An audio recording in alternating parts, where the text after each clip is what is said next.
أعوذ بالله من الشيطان الرجيم. بسم الله الرحمن الرحيم. فلما دخلوا عليه قالوا يا أيها العزيز مسنا وأهلنا الضر وجئنا ببضاعة مزجاة فأوف لنا الكيل وتصدق علينا إن الله لا يجزي المتصدقين. سبحان ربك رب العزة عما يصفون وسلام على المرسلين والحمد لله رب العالمين. آج کی اس مجلس میں سورہ یوسف کی 5 آیتیں ہم سمجھنے کی کوشش کرتے ہیں. آیت نمبر 88 سے 92 تک یہ 5 وہ آیتیں ہیں جس میں حضرت یوسف علیہ السلام نے اپنے راز کو بیان فرمایا ہے. اب تک تقریباً 40 سال سے زیادہ کا عرصہ جدائیگی کو ہو چکا ہے. اب وہ وقت آ چکا ہے جب حضرت یوسف علیہ السلام اپنے بھائیوں کے سامنے اپنی حقیقت بتا دیں، لیکن اللہ کا نظام ہے کہ اللہ کے پیغمبر جس وقت جو چیز بتاتے ہیں وہ اللہ کے حکم سے وہ بتاتے ہیں. یاد کریں اس وقت کو جب تیسری مرتبہ حضرت یعقوب علیہ السلام کی اولاد کنعان سے مصر آئی ہے. اس مرتبہ باپ نے یہ حکم دیا تھا کہ یوسف کو بھی تلاش کرو اور یوسف کے بھائی کو بھی تلاش کرو.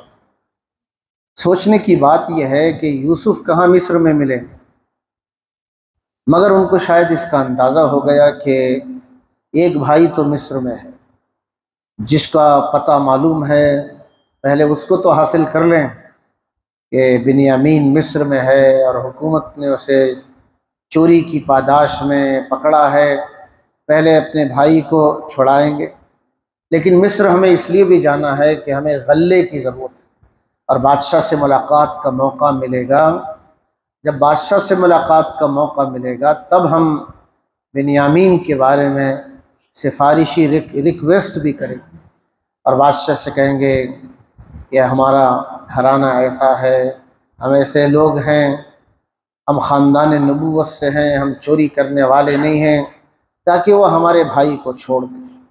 ہوا یہی فلما دخلوا علیہ، جب یہ بھائی حضرت یوسف علیہ السلام کے پاس یعنی عزیز مصر کے پاس آئے اور آ کر اپنا دکھڑا بیان کرنے لگے، کہنے لگے یا ایھا العزیز، اے بادشاہ وقت، مسنا و اہلنا الضر، تکلیفیں پریشانیاں ہمیں آئی ہیں، ہمارے گھر والوں کو آئی، یعنی ہم بہت دنوں سے تکلیفیں جھیل رہے ہیں، مصیبتیں اور حالات میں وقت گزار رہے ہیں، اور آج جو تمہارے پاس آئے ہیں وجئنا ببضاعۃ مزجاۃ، ہم کھوٹے سکے کھوٹی پونجی لے کر تمہارے پاس آئے. فأوف لنا الکیل، ہماری پونجی جو ہم لے کر آئے ہیں پیمانے کے دام میں دینے کے لیے اس کی کوئی قیمت نہیں، آپ پیمانہ بھر کے دیجیے اور پورا دیجیے. وتصدق علینا، اور ہم پر صدقہ کیجیے، یعنی اگر ہماری پیسوں کی کوئی قیمت نہیں ہے تو آپ ہم پر صدقہ کیجیے. ان اللہ یجزی المتصدقین، اللہ تعالیٰ صدقہ کرنے والوں کو بہترین بدلہ عطا فرماتا ہے. یہ جو آیت ہے اس میں کئی پہلو غور کرنے کے، ایک غور کرنے کی یہ بات ہے کہ یہ بھائی عزیز مصر کے پاس آ کر اپنا دکھڑا پیش کر رہے ہیں، اپنے حالات پیش کر رہے ہیں. یقیناً جو انسان مشکلات سے گزرتا ہے وہ اپنے حالات دوسرے انسانوں کو سناتا ہے، لیکن جو پونجی لے کر آئے تھے وہ کھوٹی تھی یا کیا تھی، اس بارے میں انہی کا بیان قرآن میں نقل کیا گیا کہ وہ ناقص پونجی لے کر آئے تھے. بعض تاریخی روایات میں ہے کہ وہ کھوٹے سکے لے کر آئے تھے جو بازار میں چل نہیں سکتے تھے. ظاہر ہے جو کھوٹے سکے بازار میں چل نہیں سکتے وہ عزیز مصر کے پاس کیسے چلے. بعض تاریخی روایات میں یہ ہے کہ انہوں نے گھر کا وہ پرانا سامان لے کر آئے تھے جو استعمال کرنے کے بھی قابل نہیں تھا، اور اس کو دے کر بادشاہ سے اناج لینا چاہتے تھے۔ اسی لیے ان بھائیوں نے یہ کہا کہ اگر ہماری پونجی کھوٹی ہے، ہمارے سکے کھرے نہیں ہیں، تو آپ ہمیں محروم مت کیجیے، آپ عطا کر دیجیے۔ اگر ہماری قیمت کوئی نہیں بنتی، یعنی ہمارے پیسوں کی کوئی قیمت نہیں بنتی، تو آپ صدقہ دیجیے۔ ان اللہ یجزی المتصدقین، اللہ تعالیٰ صدقہ دینے والوں کو بہترین بدلہ عطا فرماتا ہے۔ اب یہاں وہ مرحلہ ہے جہاں انسان کا دل نرم ہو جاتا ہے۔ ذرا آپ امیجن کیجئے کہ آپ تصور کر سکتے ہیں کہ 10 بھائی حضرت یوسف کے سامنے صدقہ مانگنے کی نوبت آئی۔ یہاں ہی حضرت یوسف علیہ السلام کا دل نرم ہو جاتا ہے۔ ایک اور بھی تاریخی روایت ہے، جب یہ بچے تیسری مرتبہ مصر آ رہے تھے تو حضرت یعقوب علیہ السلام نے ایک لیٹر لکھا تھا عزیز مصر کے نام سے، جس کو مفسرین میں سے امام قرطبی نے نقل کیا ہے۔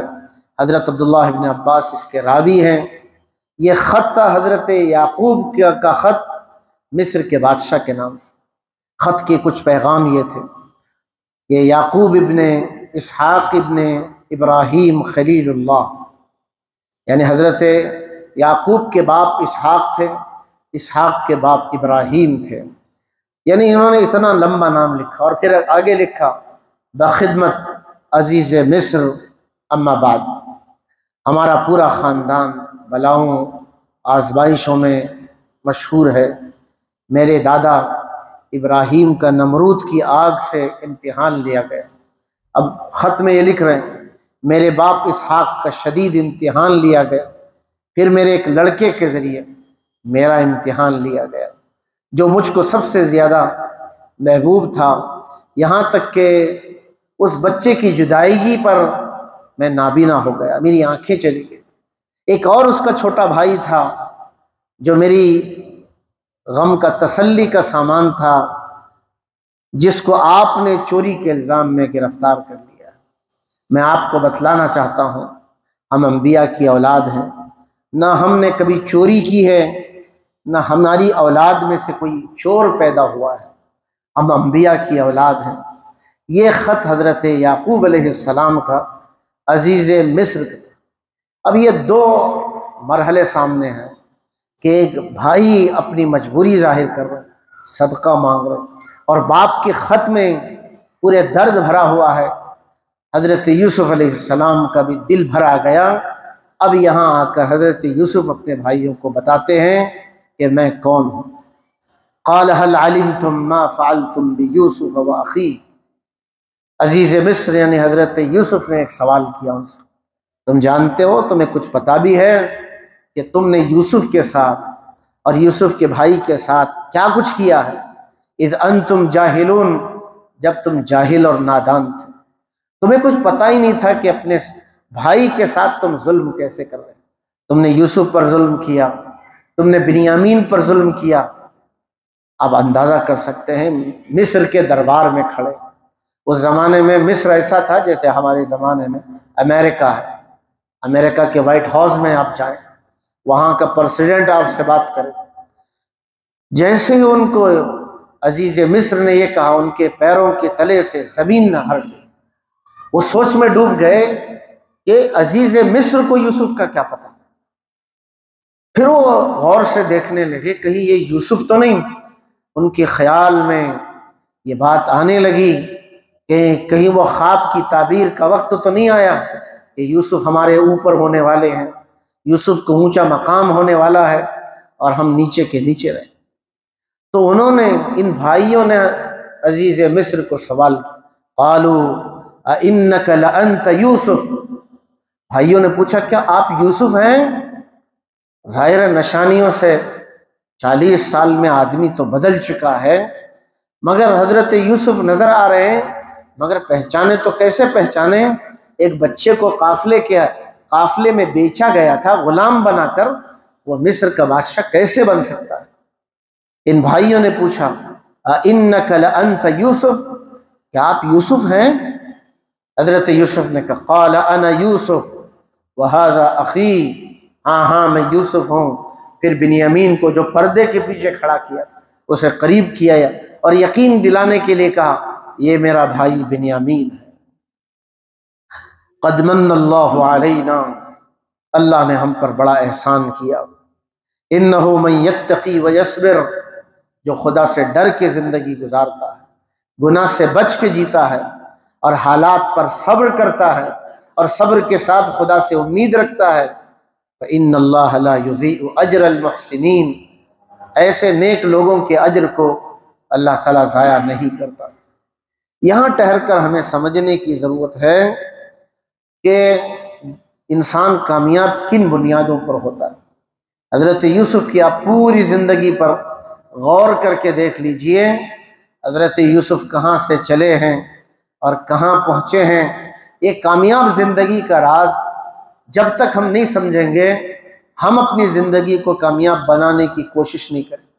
آج ہماری زندگیاں، ہمارے نوجوانوں کی زندگیاں بغیر ایم، بغیر مشن اور بغیر ویژن کی زندگی گزر رہی۔ ان کو وہ ویلیوز کا پتہ نہیں جو کامیاب ہونے کے لیے ضروری ہے۔ سچائی پر جینا، اچھائی پر جینا، صبر کرنا، حالات میں ڈٹ کر رہنا اور خدا سے ڈر کر جینا، یہ ایسے اصول ہیں۔ اگر آج کی دنیا میں بھی کوئی انسان اگر یہ اصول اپنا لے تو وہ کامیاب ہو۔ آج دنیا میں بہت سی کتابیں لکھی گئی ہیں کامیابی پر، 7 ہیبٹس ہائیلی افیکٹو پیپلز پر کتابیں لکھی گئی کہ وہ کیا کیا ویلیوز ہیں جس کی وجہ سے دنیا میں آدمی کامیاب ہوتا ہے۔ ہمارے پاس قرآن مجید ہو کر بھی آج ہم محروم ہیں۔ ہمارے بچوں کو یہ بھی پتہ نہیں کہ رات کب ہوتی ہے اور صبح کب ہوتی ہے، کام کب شروع ہوتا ہے اور کام کب ختم ہوتا ہے، زندگی کیسے گزارنا۔ حضرت یوسف علیہ السلام نے یہاں کامیابی کا راز بتایا اپنے بھائیوں۔ غلط چلنے والا کبھی کامیاب نہیں ہوتا۔ یہاں بھائیوں کو یہ نصیحت تھی، تم غلط چل رہے تھے، غلط سوچ رہے تھے۔ کسی کا برا کر کے کامیاب ہونے والا کبھی اس کا اچھا دن نہیں آتا۔ ہم آج ہماری سوسائٹی میں ہم دیکھ لیجئے، سب سے زیادہ گند پھیلا ہوا ہے وہ سوسائٹی میں جو قرآن پر ایمان رکھتی ہے، اور ہم آپس میں بڑی آسانی سے کہتے ہیں ایک قرآن کو ماننے والے، ایک اللہ کو ماننے والے، ایک نبی کو ماننے والے، ایک قبلے کی طرف رخ کر کے 5 وقت نماز پڑھنے والے، ایسے بکھرے ہوئے ہیں۔ کہاں سے اللہ کی مدد آئے؟ تو کامیابی کے لیے صحیح راستے کا ہونا ضروری ہے۔ صحیح راستے کے ساتھ انسان میں برداشت ہونا، صبر ہونا، اور پھر اچھی امید کا انتظار کرنا۔ صبر اور برداشت اور اللہ کی ذات سے اچھی امید انسان کو منزل تک پہنچاتا ہے۔ یہاں ایک اور بات، نقطے پر غور کرنے کی ضرورت کہ اچانک حالات حضرت یوسف کے بدلے بھائیوں کے سامنے۔ یو کین امیجن، آپ تصور کر سکتے ہیں کہ بھائیوں نے کیا سوچا ہوگا، اب تو ہمارا بھائی ہی بادشاہ مصر کا۔ لیکن حضرت یوسف نے اس موقع پر پچھلی زندگی کی پریشانیاں، مصیبتیں اور حالات کا تذکرہ نہیں کیا، بلکہ اللہ کے احسانات کا تذکرہ کیا۔ ہمیشہ اس سبق کو اپنی زندگی میں یاد رکھنا ہے کہ جب اچھے حالات آتے ہیں، احسانات خداوندی یاد کرنے کے بجائے وہ مصیبتوں کا زمانہ یاد کرتے رہتے۔ کب تک خدا کی شکایت، کب تک برے دن کا تذکرہ؟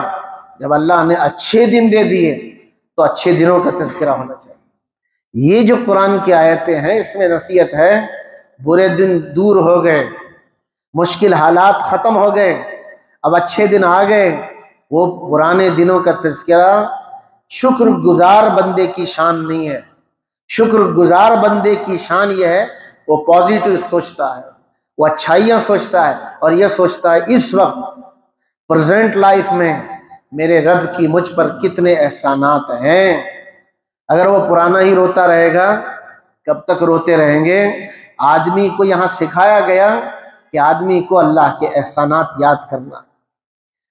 تو یہ سارے باتیں سن کر کے بھائیوں نے یہ جملہ کہا تھا، قالوا تاللہ لقد آثرک اللہ علینا، خدا کی قسم اللہ نے آپ کو پسند کر لیا ہم پر، آپ کو فضیلت بخشی، وَإِن كُنَّا لَخَاطِئِينَ، اور ہم ہی غلطی پر تھے۔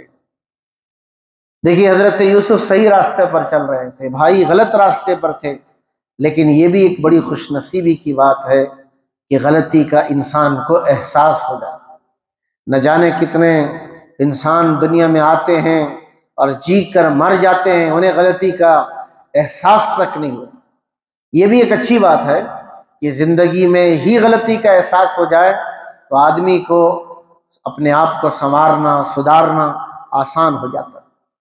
اس موقع پر حضرت یوسف علیہ السلام چاہتے تو یہ بھی کر سکتے تھے، ایک ایک بھائی کو یاد کرتے، تو نے یہ کیا تھا نا میرے ساتھ۔ ظلم کرنے والا بھول جاتا ہے، یاد رکھنا مظلوم کبھی نہیں بھولتا۔ ظالم اپنے مال کے نشے میں، اقتدار اور طاقت کے نشے میں وہ بھول جاتا ہے کہ میں ظلم کس پر کر رہا ہوں اور کس کس طریقے سے کر رہا ہوں، مگر مظلوم کو وہ درد یاد رہتا ہے، وہ کبھی نہیں بھولتا۔ حضرت یوسف علیہ السلام کی یہ اونچے اخلاق تھے، انہوں نے ایک ایک بھائی کے ظلم کا تذکرہ نہیں کیا، بلکہ یہ کہا لا تثریب علیکم اليوم، آج میں پرانی کہانی آپ کی کتاب نہیں کھولوں، پرانا تذکرہ نہیں کروں، تم پر کوئی الزام نہیں لگاؤں گا، تمہارے غلطیوں پر ملامت تمہیں نہیں کروں گا۔ یغفر اللہ لکم، جو تم نے کیا اللہ تمہیں معاف کرے، وہو ارحم الراحمین، وہ بہت زیادہ رحم کرنے والا ہے۔ یہ وہی جملے ہیں جب ہمارے نبی نے فتح مکہ کے موقع پر یہی جملے مکے والوں کے سامنے کہے تھے۔ یاد کریں اس وقت کو جب مکے میں مسلمانوں پر ظلم ڈھایا گیا تھا، بلال کو ستایا گیا، تپتی ہوئی ریت پر لٹایا گیا، خباب و خبیب کو مارا گیا، سمیہ کے جانوروں کے سے باندھ کر کے 2 ٹکڑے کر دیے گئے۔ ایسے مشکل حالات سے صحابہ گزرے کہ وہاں جینا مشکل ہوا، تو صحابہ اور حضور بھی ہجرت کر کے مدینہ تشریف لائے۔ سن 8 ہجری میں مکہ فتح ہوا، اب ساری مکے کی حکومت بھی اللہ کے رسول کے پاس ہے، ظلم کرنے والے بھی سامنے ہیں، تو حضور نے یہی بات کہی، اے لوگو آج میں تم سے وہی کہوں گا جو یوسف نے اپنے بھائیوں کے سامنے کہا تھا، میں تمہاری پچھلی غلطیوں کو یاد نہیں دلاؤں گا، لا تثریب علیکم اليوم، آج میں تم پر کوئی الزام نہیں لگاؤں گا، تم پر ملامت نہیں کروں گا، یغفر اللہ لکم، اللہ تمہیں معاف کر دے، وہو ارحم الراحمین، وہ بہت رحم کرنے والا ہے۔ ان اخلاق تک، ان اخلاق کے درجوں تک پہنچنا، یہ اس آدمی کے لیے اللہ آسان کر دیتا ہے جس کو اللہ تعالیٰ اپنا بنا لیتا ہے، ورنہ اخلاق کی اتنے اونچے معیار پر پہنچ جانا، پڑوسیوں سے تکلیف اٹھائیں پھر صبر کریں، بھائیوں سے تکلیف اٹھائیں صبر کریں، بہنوں سے تکلیف اٹھائیں صبر کریں، اور پھر صبر کر کے بھی معاف کر دیں، صرف معاف نہ کریں بلکہ ان کی غلطیوں کا تذکرہ بھی نہ کریں۔ بعض مرتبہ آدمی غلطیاں تو معاف کر دیتا ہے مگر دل سے اس کا کھوٹ نہیں نکلتا، دل سے کھوٹ کے نکلنے کی علامت یہ ہے کہ وہ اس کا تذکرہ بھی نہیں کرتا۔ ان آیتوں میں ہمیں بہت سی نصیحتیں موجود ہیں، اللہ تعالی ہمیں سمجھنے کی توفیق عطا فرمائے۔ اللہم لک الحمد ولک الشکر یا اللہ، اللہم صلی وسلم دائما علی سیدنا محمد وعلی آل سیدنا محمد وبارک وسلم۔ اے اللہ ہم سب سے راضی ہو جائیے، ہمارے ایمان کو بنائیے، اخلاق کو بنائیے، کامیاب زندگی عطا کر دیجیے۔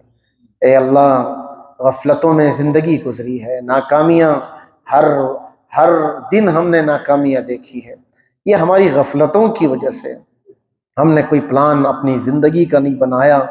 اے اللہ ہمیں اپنی زندگی کی قیمت سمجھنے کی توفیق عطا فرما، صبح کو بھی شام کو بھی ہمارا قیمتی بنا، ہر آنے والا دن گزرے ہوئے دنوں سے قیمتی بنا دے، ہماری زندگی کو قیمتی زندگی بنا دے، ہم لوگوں کا بھلا کریں، لوگوں پر دیا کریں، لوگوں کی مدد کریں، لوگوں میں علم پھیلائیں، لوگوں میں سچائی بانٹیں، لوگوں میں محبت بانٹیں۔ اے اللہ یہ اچھے ویلیوز ہم سب کو عطا فرما۔ اے اللہ ہمارے ماں باپ سے راضی ہو جا، ہمارے بیوی بچوں سے راضی ہو جا، ہمارے رشتہ داروں سے راضی ہو جا، ساری امت سے راضی ہونے کے فیصلے فرما۔ جو مانگا گیا عطا فرما، مانگنے سے رہ گیا وہ بھی عطا فرما۔ ہماری دعاؤں کو اپنی مہربانی سے قبول فرما۔ صلی اللہ تعالی علی خیر خلقہ محمد وعلی آلہ وصحبہ اجمعین والحمد للہ۔